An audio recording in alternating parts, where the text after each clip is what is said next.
Gracias, que tal? Bos días, benvidas, benvidos a unha nova edición de 0 a 100. Xa saben os que coñecen este formato que percorremos os centros de secundaria de Galicia achegándonos a diferentes profesións. Este curso estamos centrados en profesións máis científicas, máis técnicas, máis da ciencia biomedicina incluso. E hoxe estamos aquí no IES Alfoz Valadouro, en Ferreira do Valadouro, non vai ser unha excepción. Hoxe vamos ter tamén connosco a unha profesional que nos vai a chegar un pouquiño calé o seu traballo para que estes nenos e nenas, estes rapaces e rapazas de cuarto da ESO que nos acompañan, poidan despois facerlle as preguntas que queiran.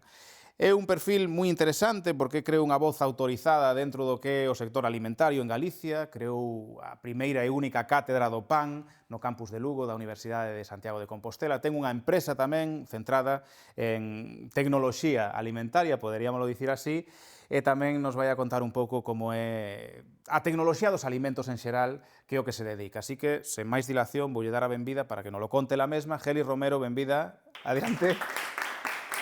Que tal, Gelis? Gracias. Moitas gracias por estar connosco. Senta, por favor.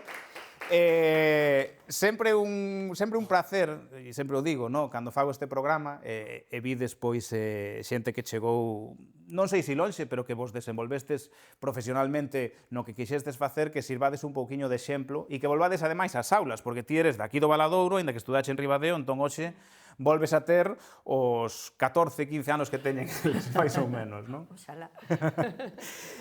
Fixen un percorrido, un pequeno percorrido polo teu currículum, non? Eres catedrática de Tecnoloxía de Alimentos, creaches unha empresa que é Taste Lab, que está centrada un pouco pois en análise sensorial deses alimentos, e creaches tamén a única cátedra do pan, creo que de Galicia, de España e non sei do mundo. Pero cando eras da idade destes rapaces, tiñas tan claro que querías adicarte a iso ou non? Ou como foron os teus comezos, non, profesionais, as túas inquedanzas? Bueno, antes de nada, moitas grazas. Estou encantada de estar aquí na miña casa, no? En Ferreira. Non tiña nada claro cando tiña a vosa idade, porque si tiña claro que eu era de ciencias, gustábame as ciencias, e tiña claro que quería facer medicina. Sacaba boas notas e simplemente era porque gustábame os temas da saúde. Pero a veces hai malos días, o mal día para min foi a selectividade, en ABAU, naquele momento a selectividade, aproveina, pero non coa nota suficiente para entrar en medicina. Entón aí tiven que buscar como un plan B. Se non entro en medicina, que fago? Entón matriculeime un ano en bioloxía, como paso puente para chegar a medicina, porque en aquel momento podíase pasar con un ano así a outra titulación, pero cambiaron as reglas do xogo, aquel ano tamén, é dicir, medicina non estaba para min. Entón, como gustábame os temas de saúde, entrei en farmacia. Fixen farmacia e ali foi onde descubrín o mundo dos alimentos, que para min foi un descubrimento, unha pasión, e dediqueime a eso. Empecei no último ano, xa nun departamento, a facer un pequeno, bueno, non tan pequeno, un traballo de investigación sobre os alimentos, e ao final quedeime nese departamento para facer a tese de doutoramento, que, bueno, son doutora en farmacia, especialista en alimentos. Entón, aprendín moitas cousas polo camiño, pero unha delas, unha lección moi importante, é que cando se pechan unhas portas, ábrense outras, porque eu non sei se sería unha boa médica, non o sei, pero estou traballando en termos de saúde a través dos alimentos. Para mí é apaixonante o que fago, descubrín a docencia, a investigación, entón, bueno, pois... O mellor perdeuse unha doutora en medicina, pero gañouse unha experta en alimentos, non? Podemos resumilo así. Bueno, iso tamén o digo, non? Comezar así, porque estes rapaces e rapazas dentro de un aniño ou dous van ter que enfrontarse ao bacharelato, despois ao mellor a selectividade, entón para que vos descarguedes un pouco de presión, e isto non o tiñamos pensado, pero a min pasoume un pouco o mesmo, é dicir, eu non entrei en xornalismo tampouco o primeiro ano, e ao final bueno, pois acabei traballando, non sei se de xornalista, pero ahora estou falando diante de vos, entón debe de ser algo parecido a eso, non? Falemos entón, eso, non? Da experta en alimentos. A tecnoloxía dos alimentos da que eres experta debería ser un pouco estudar físicamente e químicamente os alimentos. Entón, a pregunta é que gañamos analizando pois, un anaco de carne, un anaco de peixe, que gañamos estudando así os alimentos? Para que sirve eso? Sí, a tecnoloxía de alimentos é unha disciplina científica que estudia todas as operacións, no? Que teñen que ver coa obtención, a conservación, o envasado dos alimentos, pero non só eso, sino tamén os seus efectos de todos estes tratamentos sobre as características dos alimentos, no? As características nutricionais, sensoriais, fisicoquímicas, microscópicas, todo. Entón, que coñecemos analizando un alimento? Todo. Podemos facer, digamos, como un DNI dese alimento. Podemos coñecer, describir totalmente o que nos aporta ese alimento, como se modifica cando facemos calquer operación, pero tamén a orixen. Podemos saber todo, un DNI do alimento.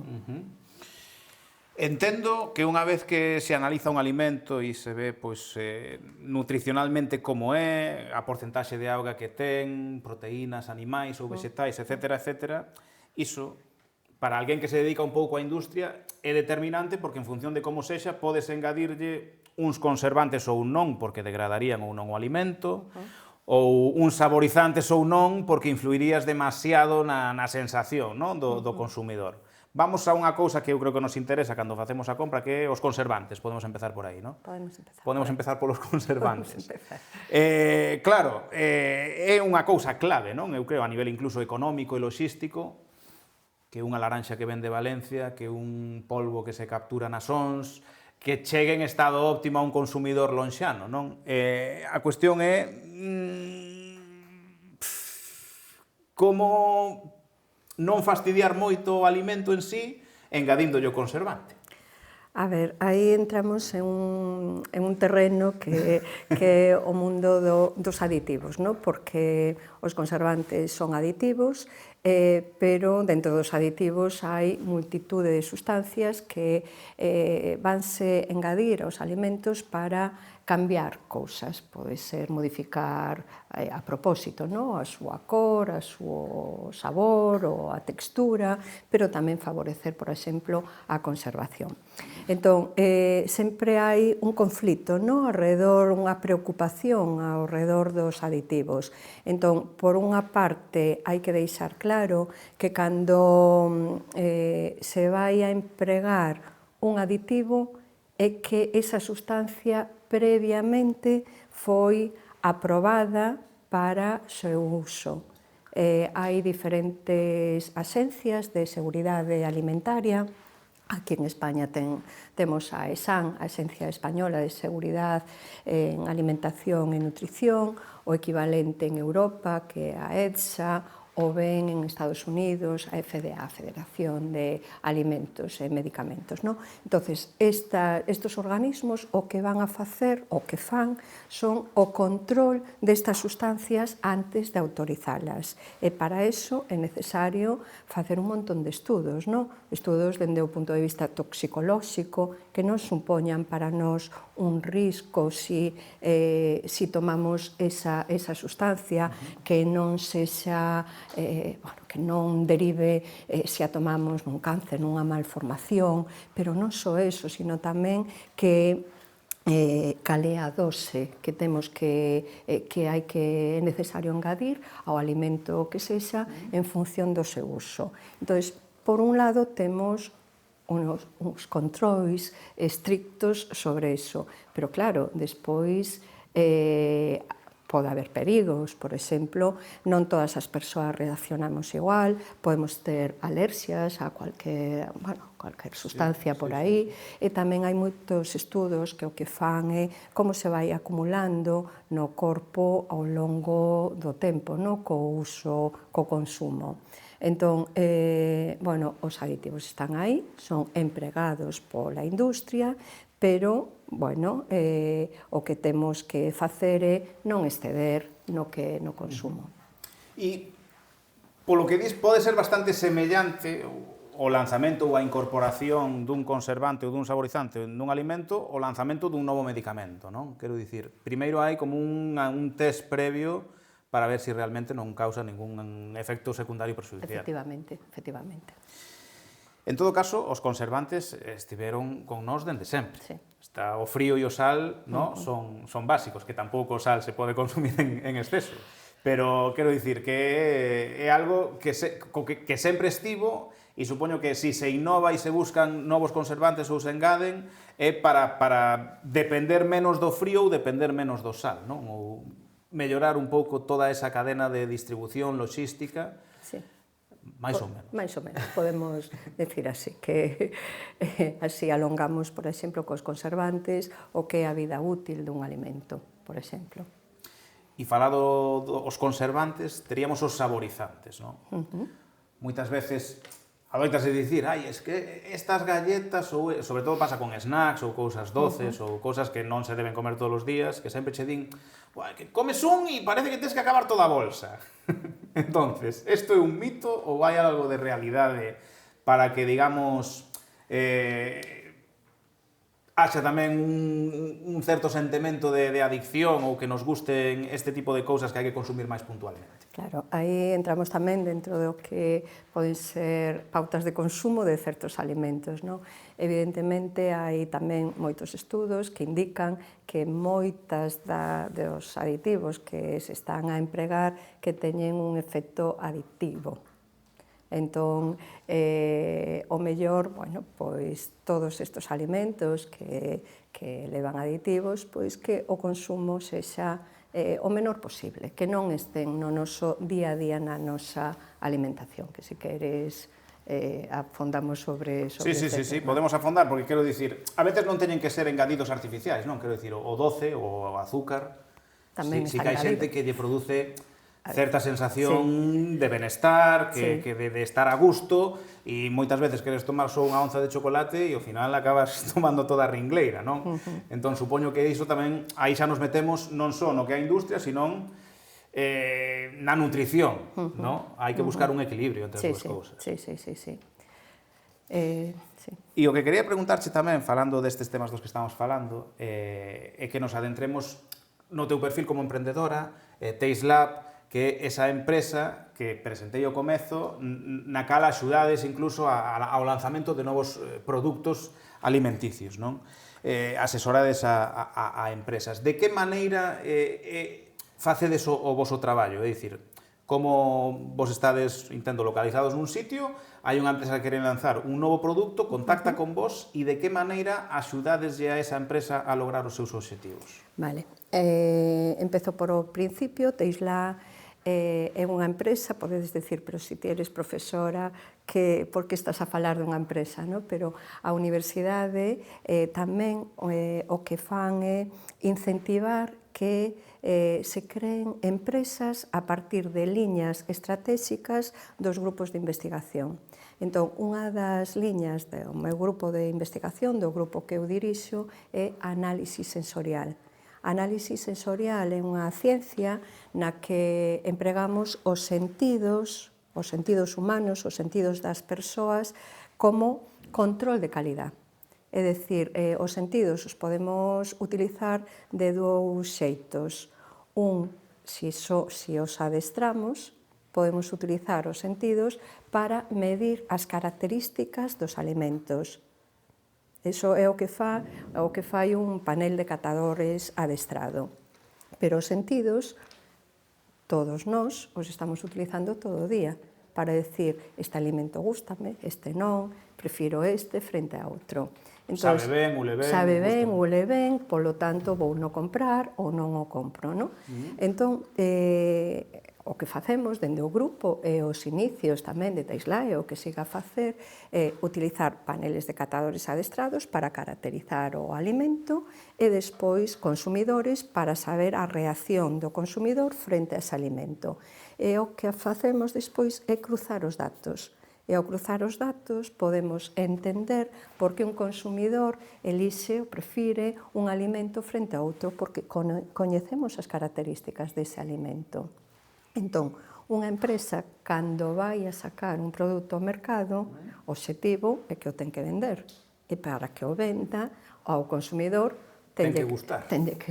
Claro. Entón, o que axudamos é ás empresas con estos estudos para decir, pois este produto non gusta porque gusta máis o da competencia, por exemplo, entón é necesario reformulalo para que sexa máis o que sexa.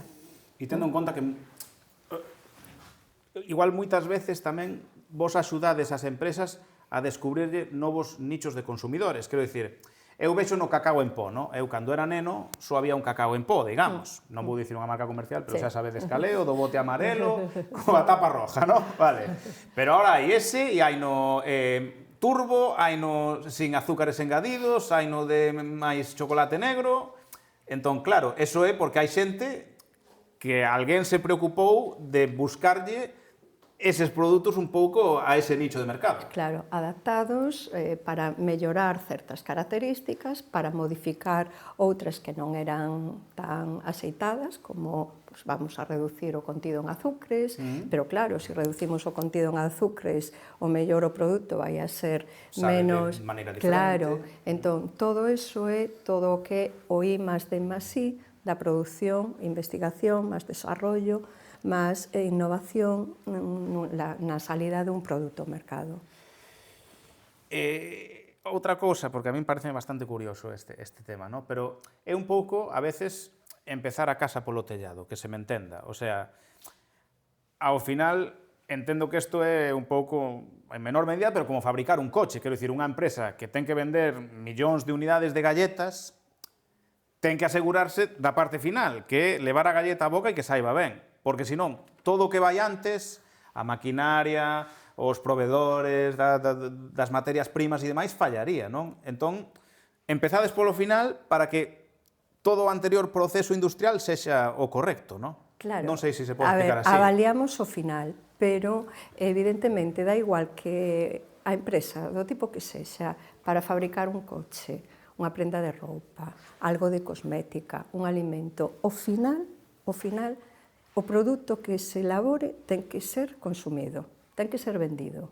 Entón, poño un exemplo fora do ámbito dos alimentos.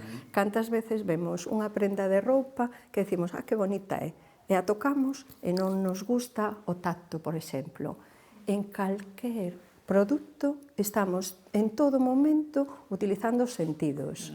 E claro, unha empresa que fabrica o produto que sexa, vai a ter controlado todo, vai a pasar todos os controles de calidade, pero iso non asegura que ese produto, ao final, sexa mercado por os consumidores.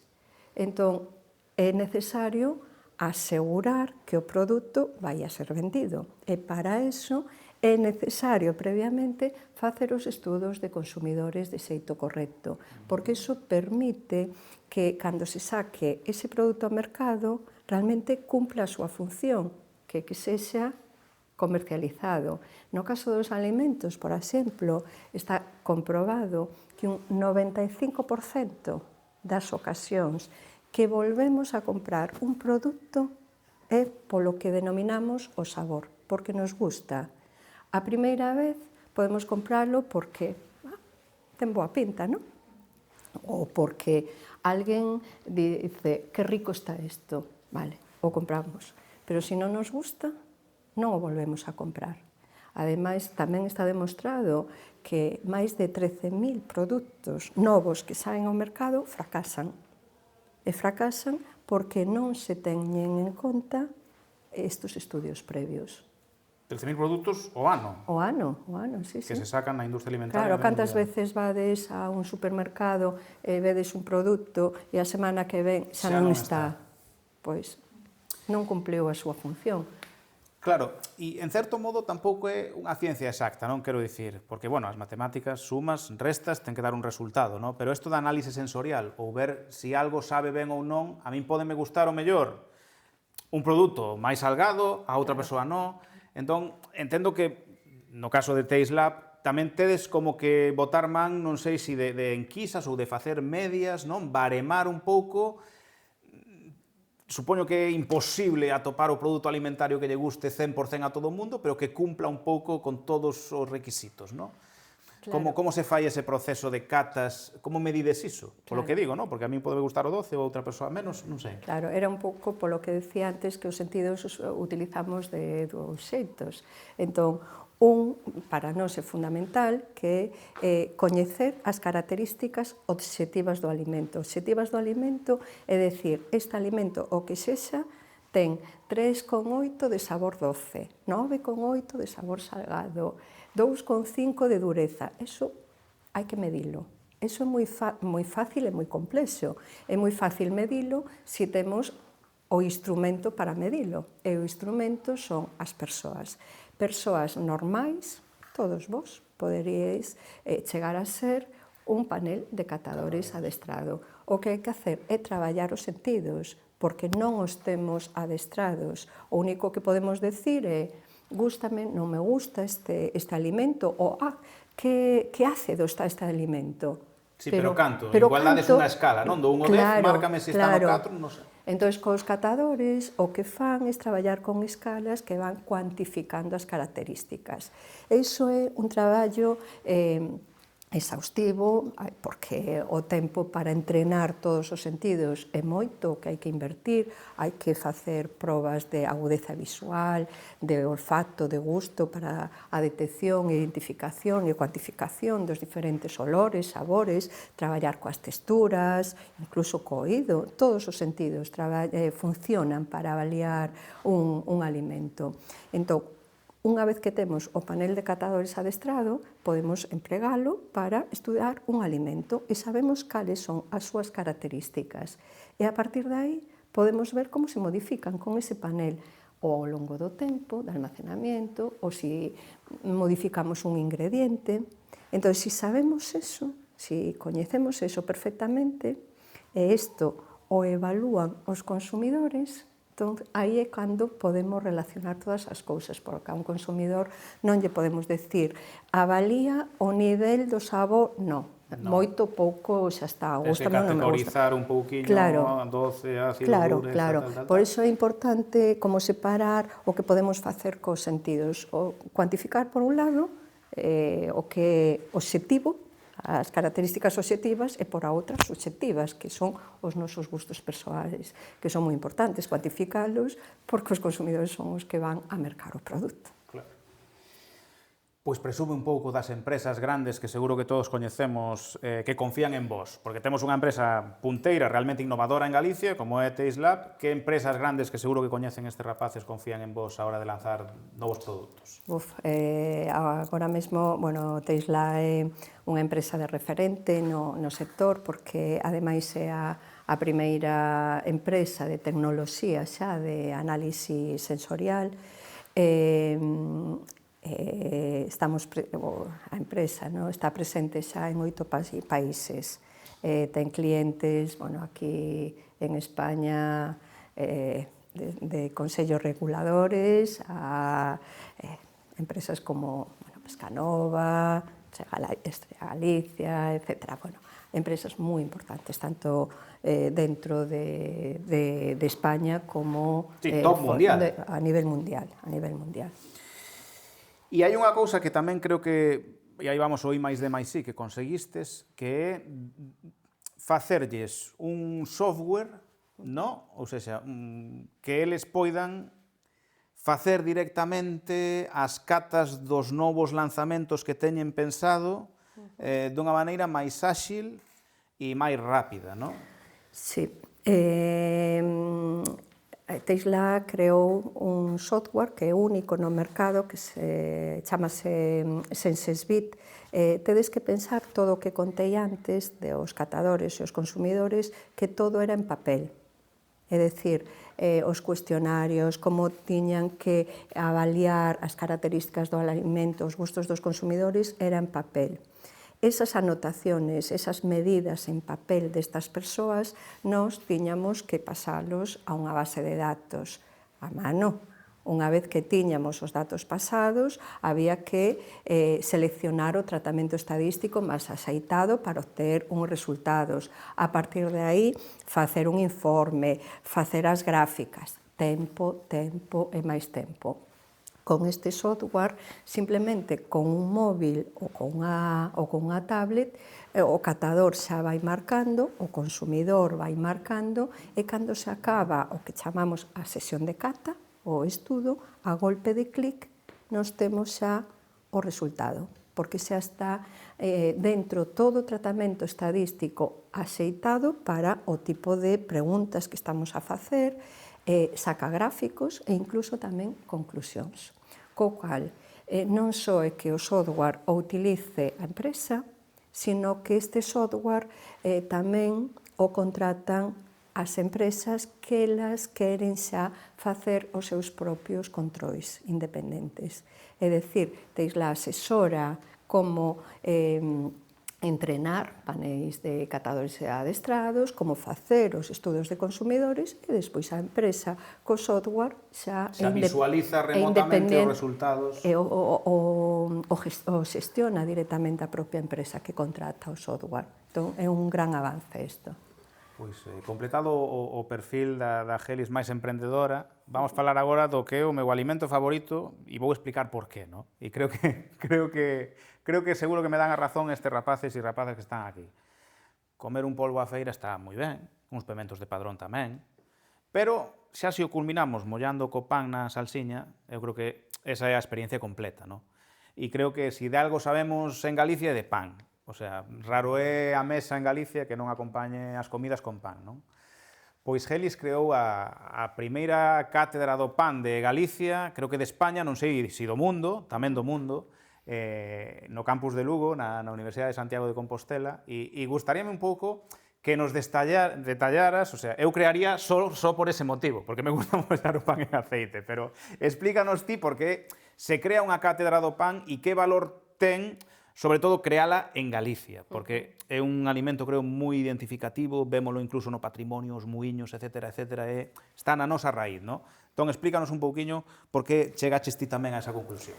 A ver, a cátedra, como acabas de decir, unha cátedra institucional propia da Universidade de Santiago de Compostela, que foi creada para darlle difusión a todo o que ten que ver co cereal e o pan e coa súa materia prima, os cereais, pero tamén para investigar, para impulsar a docencia sobre todo o que rodea o pan e os cereais. A cátedra, para que entendades así, é un proxecto moi chulo, moi bonito, porque é un proxecto multidisciplinar. Que quere dicir iso? Que non só traballamos persoas como a min, que nos dedicamos ao mundo dos alimentos, sino que tamén hai investigadores traballan en economía, que traballan en produción vegetal, que traballan en análisis de solos, entomólogos que están controlando todos os insectos, por exemplo, que hai alrededor dos cultivos.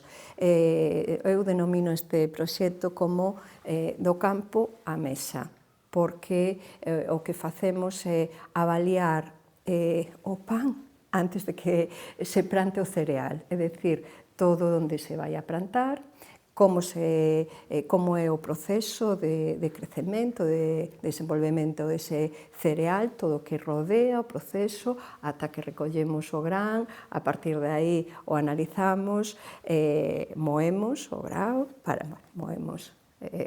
levamos a que o moan, a partir de aí analizamos as fariñas, e coas fariñas facemos o pan, e analizamos o pan dende todos os puntos de vista. O pan que defendemos é este pan que todos creo que identificamos, o pan tradicional, o pan que se elabora como se fixo sempre en Galicia, porque forma parte da nosa cultura gastronómica, no?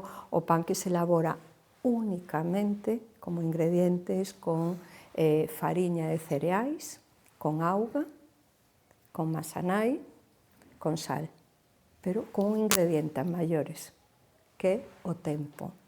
Tempo para que teña lugar as fermentacións, para que nesas fermentacións o pan suba, a masa suba, que leve, porque todo este tempo, o que vai a contribuir tamén é que o pan teña unhas características organolépticas estupendas, non? É rico, esa corteza así triscante, esos alveolos, esa miga como húmida, non? Lixeiramente ácido, todas esas características que fan un pan rico de verdad, pero ademais é que o mellor é que dende o punto de vista nutricional é o mellor tamén, porque agora mesmo temos unha oferta de pans no mercado increíble.